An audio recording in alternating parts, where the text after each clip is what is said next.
But pour l'Espagnol Barcelone. Ah non, il y a hors-jeu. But pour l'Espagnol Barcelone. Non, il y a également hors-jeu. But pour l'Espagnol Barcelone. Attendez, j'ai l'oreillette. Non, toujours pas. Hors-jeu.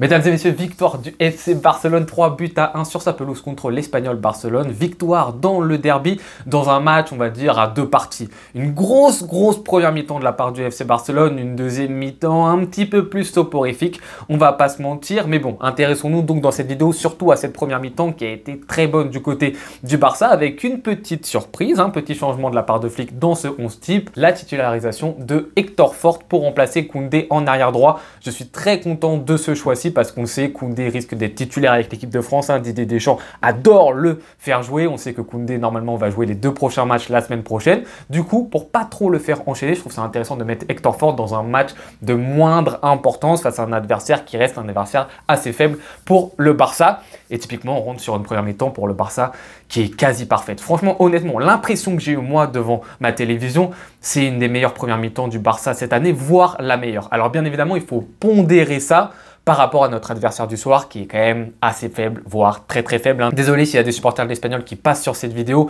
mais ouais, c'est très compliqué pour l'Espagnol Barcelone. Mais le Barça, franchement, on a affronté des adversaires genre Valladolid, genre Getafe, mais là, la domination qu'on a infligée à notre adversaire, le rapport de force qu'on lui a infligé, le gap est énorme. Le Barça a été super bon sur cette première mi-temps dans 3 domaines, notamment le domaine technique, où dès les premières minutes, tu sens une avance par rapport à son adversaire monumental, des joueurs genre Pedri, Cubarsí, Dani Olmo, Casado, Lamine Yamal.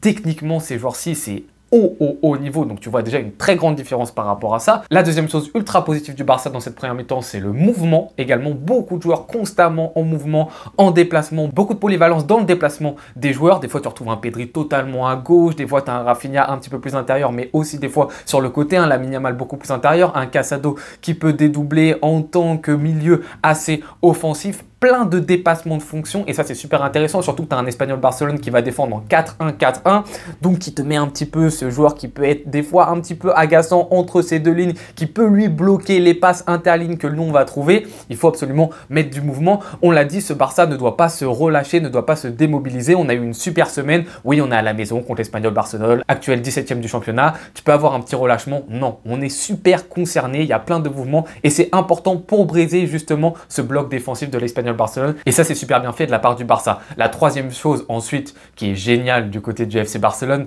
c'est l'attitude qu'on a eue et surtout l'assurance. Dès les premières minutes du match, tu as une impression visuelle que dégage ce FC Barcelone qui est on est plus fort que nos adversaires. Dès le début, encore une fois, on pondère, c'est que l'Espagnol Barcelone, ok.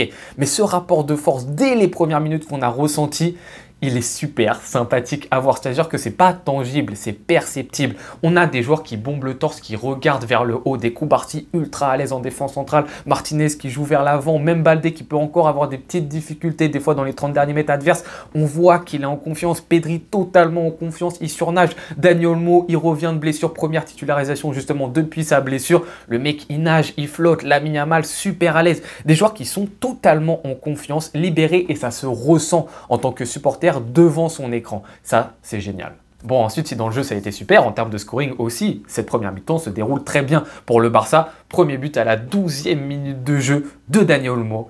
Quel ballon de Lamine Yamal. Franchement, l'extérieur du pied, qu'est-ce qui s'est passé? Cancelo est parti du Barça cet été, il a donné tous ses pouvoirs à Lamine Yamal. C'est-à-dire que Lamine Yamal, l'année dernière, ne faisait pas énormément d'extérieur du pied. Là, il a déverrouillé un nouveau gadget, un nouveau pouvoir. Hop, extérieur du pied. Monsieur masterise maintenant l'extérieur du pied. Magnifique passe, franchement, magnifique passe entre les deux joueurs. L'appel que fait Hector Fort est très important sur ce but-là. Il permet un petit peu de prendre un défenseur, mais Lamine Yamal, la passe qu'il fait qualitativement, techniquement, on l'a dit, c'est génial. Le déplacement de Dani Olmo également.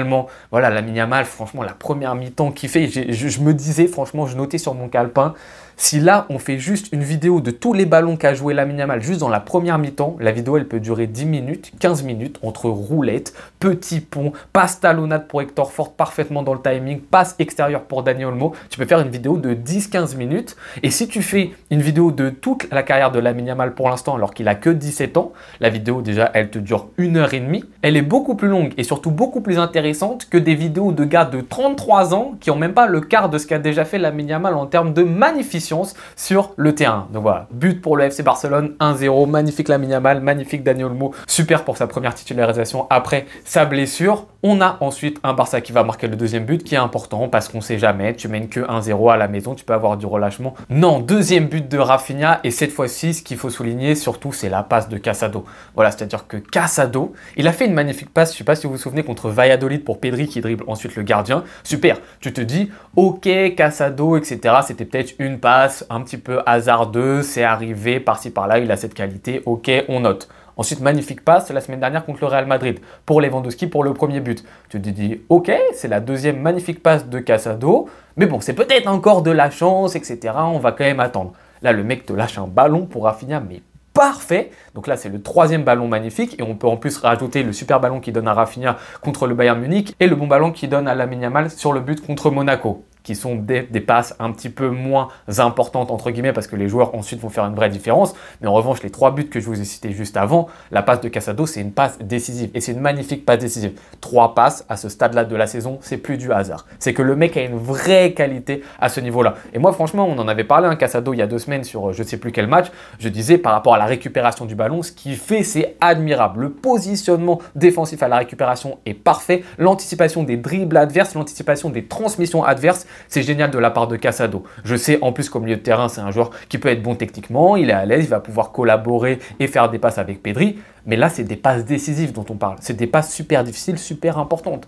Donc là, le mec, si en plus il rajoute cette nouvelle corde à son arc, Casado, waouh! Pour le déloger, force! Bon courage pour celui qui va le déloger. En plus, on a vu la rentrée de Frenkie de Jong, c'était pas si fameux que ça. Bon courage Frenkie! À noter aussi sur ce but, la finition de Rafinha qui fait un superbe appel. Alors, pour parler un peu du match de Rafinha très rapidement, on est une nouvelle fois face à une équipe qui va jouer avec un bloc bas. Et dans ces blocs bas-ci, Rafinha, ballon entre les pieds, ça va être plus compliqué pour lui de se mettre en valeur. Là où il va être super utile, c'est dans la proposition sans ballon. La capacité de ce joueur à savoir lire les espaces vides et s'y engouffrer, là, c'est top niveau mondial. En revanche, c'est vrai que ballon au pied, on est toujours sur un petit peu une difficulté parce que c'est un joueur dans les petits espaces face à des adversaires. Il a du mal à dribbler, il a du mal à trouver des solutions même avec les passes, etc. Mais dès qu'il faut proposer dans la verticalité, en tant que joueur de rupture, c'est parfait de la part de Rafinha. 2-0 pour le Barça. On se dit football, plaisir, etc. Est-ce qu'on peut rentrer, s'il vous plaît, à la mi-temps avec un 3-0? C'est ce qu'on fait grâce à Dani Olmo qui va mettre ce troisième but. Alors, la frappe de Dani Olmo est contrée. Vous savez, moi, j'aime bien stipuler à chaque fois quand la frappe est contrée parce que ça change tout. Franchement, si vous êtes gardien de but, vous le savez, une frappe déviée, ça change totalement tout. Et je pense que si elle l'est pas, elle est dans les mains du gardien. Donc, c'est important de le souligner. Mais ce qu'il faut en revanche aussi souligner sur ce but-là, c'est la récupération haute de Baldé. Donc, déjà souligner que Baldé, depuis ce début de saison, oui, encore une fois, offensivement, il y a plein de choses qu'il peut améliorer. Son timing, ses centres, oui, c'est des choses, on sait, Baldé doit les améliorer. En revanche, défensivement, ce qu'il arrive à montrer, c'est très haut niveau. Il y avait une stat qui est sortie récemment sur le nombre de dribbles qu'il a concédé en Liga depuis ce début de saison, c'est vraiment très minime. J'ai plus la stat exacte, donc je vais pas vous mentir et vous dire n'importe quel chiffre, mais je me rappelle que c'était faramineux, une superbe stat